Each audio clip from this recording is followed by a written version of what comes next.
دو لشکر آپس میں لڑ رہے ہیں ایک میدان میں۔ ایک جنگلی بدوؤں کا قافلہ، جنگل کے لوگ اپنے قبیلے کو لے کر، ایک جنگلی قبیلہ اپنے سردار کے ساتھ نقل مکانی کر رہا ہے ایک جگہ سے دوسری جگہ۔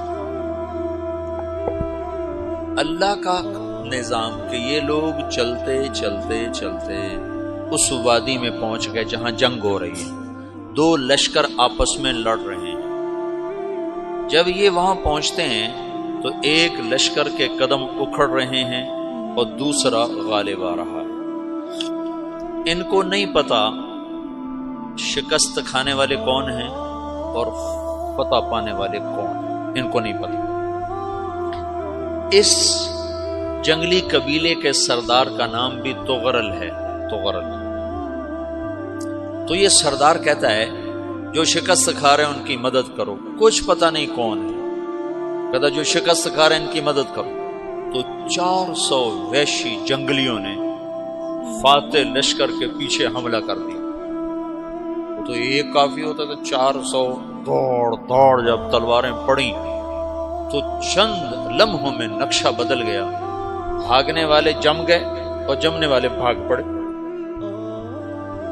جب جنگ ختم ہوئی تو شکست خوردہ لشکر کے بادشاہ نے ان کو بلایا، اسے پوچھتا ہے مجھے جانتے ہو میں کون ہوں؟ کہا نہیں۔ کہا تو تم نے میری مدد کیوں کی؟ کہا انسانی ہمدردی کی وجہ سے، تمہیں شکست ہو رہی تھی اس لیے تمہاری مدد کی۔ اور اس نے اپنا تعارف کرایا، میں ہوں سلیمان سلجوقی، ترکی کا بادشاہ۔ مسلمانوں کا لشکر تھا اور تاتاریوں سے شکست کھا رہا تھا، تاتاری فتح پا رہے تھے، مسلمان شکست کھا رہے تھے۔ تو وہ اللہ کی غیبی مدد بن کر آئے۔ تو وہ اس سے کہتا ہے میرے ساتھ رہنا پسند کرو، تم نے میرے اوپر احسان کیا ہے، میں اس کا بدلہ دینا چاہتا ہوں، میرے ساتھ رہنا پسند کرو گے؟ کہنے کا کر لوں گا۔ تو اس نے اس کو لے کر ترکی آیا، اور استنبول اس وقت روم کی حکومت میں تھا، اسے فتح کیا اس تغرل کے آگے چوتھے پانچویں پڑپوتے محمد فاتح نے۔ تو یہ استنبول ہے، یہ ترکی ہے، بیچ میں ایک چھوٹا سمندر ہے، یہاں ایک جاگیر ہے۔ تو سلطان سلیمان کہتا ہے یہ جاگیر تجھے وقف ہے، ادھر سے رومی مجھے تنگ کرتے ہیں حملے کر کر کے، تو میرا دفاع کرتے رہنا، یہ جاگیر تیری۔ اس جاگیر پہ اس نے اپنے قافلے کو آباد کر دیا، اپنے قبیلے کو، اور ایک چھوٹی سی حکومت بنا لی، جو ایک صوبہ سمجھو سلیمان سلجوقی کا، وہ ایک چھوٹا سا صوبہ ہے۔ وہاں جب یہ رہ پڑا تو پھر یہ ایک شیخ کے بیت ہوتا ہے، وہاں شیخ طریقت ہے، ان کے یہ بیت ہونے جاتا ہے، وہ اس کو رات اپنے پاس ٹھہراتا ہے، تو ایک کمرے میں ان کو ان کا خادم ٹھہراتا ہے۔ یہ جب کمرے میں جاتا ہے تو سامنے دیوار میں تاکچے پر قرآن پڑا ہوا ہے۔ تو یہ تغرل بیگ کہتا ہے یہ کیا ہے، یہ کیا ہے؟ تو وہ خادم کہتا ہے یہ کتاب اللہ ہے، قرآن ہے۔ وہ اس کو وہاں چھوڑ کے باہر چلا جاتا ہے۔ وہ دیہاتی آدمی، جنگل کا رہنے والا، پہلی دفعہ زندگی میں قرآن دیکھا، وہ کہتا ہے یہ قرآن ہے، اللہ کی کتاب ہے، میں اللہ کی کتاب کے سامنے سو جاؤں، کتنی بے ادبی ہے۔ تو اس نے اسے قرآن اٹھایا اور سر پہ رکھا اور کھڑا ہو، ساری رات قرآن سر پہ رکھ کے کھڑا رہا۔ رات کے پچھلے پہر اس کو خواب آیا،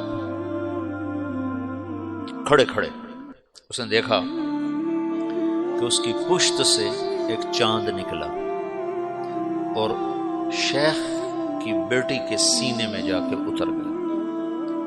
پھر اس لڑکی کے سینے سے ایک درخت نکلا جو پھیلتے پھیلتے پھیلتے 3 بر اعظم پہ چھا گیا، افریقہ پر، یورپ پر، ایشیا پر۔ پھر اس کی آنکھ کھل گئی، وہ کھڑا ہوا ہے۔ تو اس نے صبح یہ خواب اپنے شیخ کو سنایا، تو انہوں نے اپنی بیٹی اس کے نکاح میں دی تھی۔ اس بیٹی سے ایک بچہ پیدا ہوا، تغرل بیگ نے اس کا نام رکھا عثمان۔ عثمانی ترک نام سنو، جو میں نے کل بتایا تھا کہ 1924 میں وہ خلافت ختم ہوئی، تو ایک بیٹا پیدا ہوا عثمان۔ عثمان نے پھر ایک نئی اسلامی حکومت کی بنیاد رکھی جو 1924 تک چلتی رہی، کوئی 800 سال یہ حکومت چلی۔ تو حکومت کا شیرازہ بکھرا لیکن پھر جڑ جاتا تھا، اور وہ قرن اول والا جوڑ کبھی نہ پیدا ہوا، ٹکڑے بن گئے۔ ان ٹکڑوں میں اللہ لوگ پیدا کرتا رہا۔